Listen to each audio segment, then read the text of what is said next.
زمونږ د دیر هډ کوارټر په هسپتال کې کمی خو ډیر زیات دی چې په هغې کې به زه یو څو اهم پوینټونه تاسو سره شریک کړم چې سټي سکین یو اهم او یو بنیادي ضرورت دی زمونږ د هیلت لپاره چې هغه زمونږ په دیر هډ کوارټر هسپتال کې تر د اوسه پورې 2026 راغی خو سټي سکین سهولت مونږ ته رانغی. د دې سره سره که مونږ په ډیجیټل ایکس ری خبره وکړو دغه شان د فیمیل الټراساوند خبره که مونږ وکړو دغه ډاکټر هم نشته دی. د دې نه زمونږ د دیر خلک ډیر زیات په دې خبره باندې خفه دي چې یاره په فیسبوک باندې او په سوشل میډیا څومره پلیټ فارم چې دي د ډیر خلکو په आवाज اوچت کو ایم ان ایز ام پی ایس ته خبره ورسوله خو دغه مسلې تر اوسه پورې حل راونه وته. د دې سره سره نور هم د امبولانس ډیره غټه مسله ده زموږ په دیر هسپتال کې دلته کې چې کله هم داسې ناخوشګواره واقعه وشي نو ټیک د ریسکیو 1112 خو لاړ شي دغلته کې دغه مریضان راوچت کې خو که دغه کې بیا چېرته واقعه وشي نو د دغه مریضان ته د کور ته د تلو سهولت بیا حاصل نه چې یاره دغه لوایقین خپل مریض راواخلي او دغلته خپل کور ته ورسوي.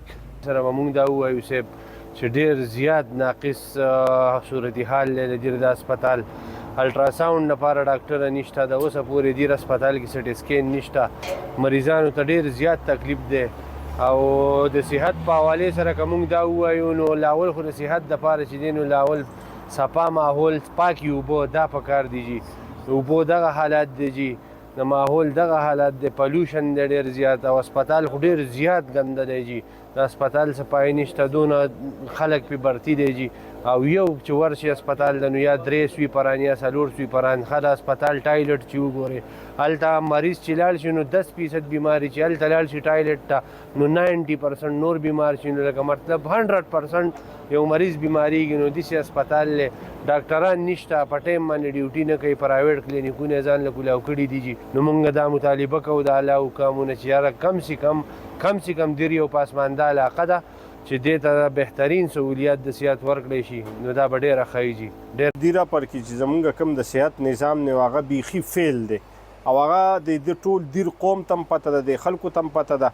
زمونږ د دیر هسپتال ته چې پیشنټ ورولي او هغه ته خیر نو هغه ته صرف یو خبره میلاویږي چې ریفر ټو پیشاور او ریفر ټو تیمرګره. زه صوبایي حکومت ته هم درخواست کوم، خپل ایم پی ایس ته هم درخواست کوم چې زموږ د دیر په هسپتال باندې د واړی په هسپتال، د برول په هسپتال، د اوشیرۍ، د کوستان چې کوم هسپتالونه دي په دې باندې د لږ کار وکړي. دلته نن د هسپتالونو حالات ډېر ګډوډ دی.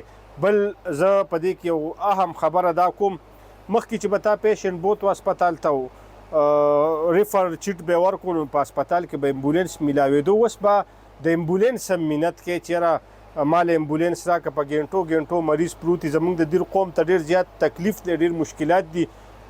زه خپل منتخب نمایندګانو ته وایم چې دوی دې درخواست ورته کوم چې دوی دې په دې کې منډه ووایي، دې کې دې کوشش وکړي او دا سیستم دی زموږ د دیر د کوم هسپتالونه دي کوم بي ایچ یوګانې د دې سیستم دې ټیک کړي چې خلکو ته لږ ریلیف میلاو شي.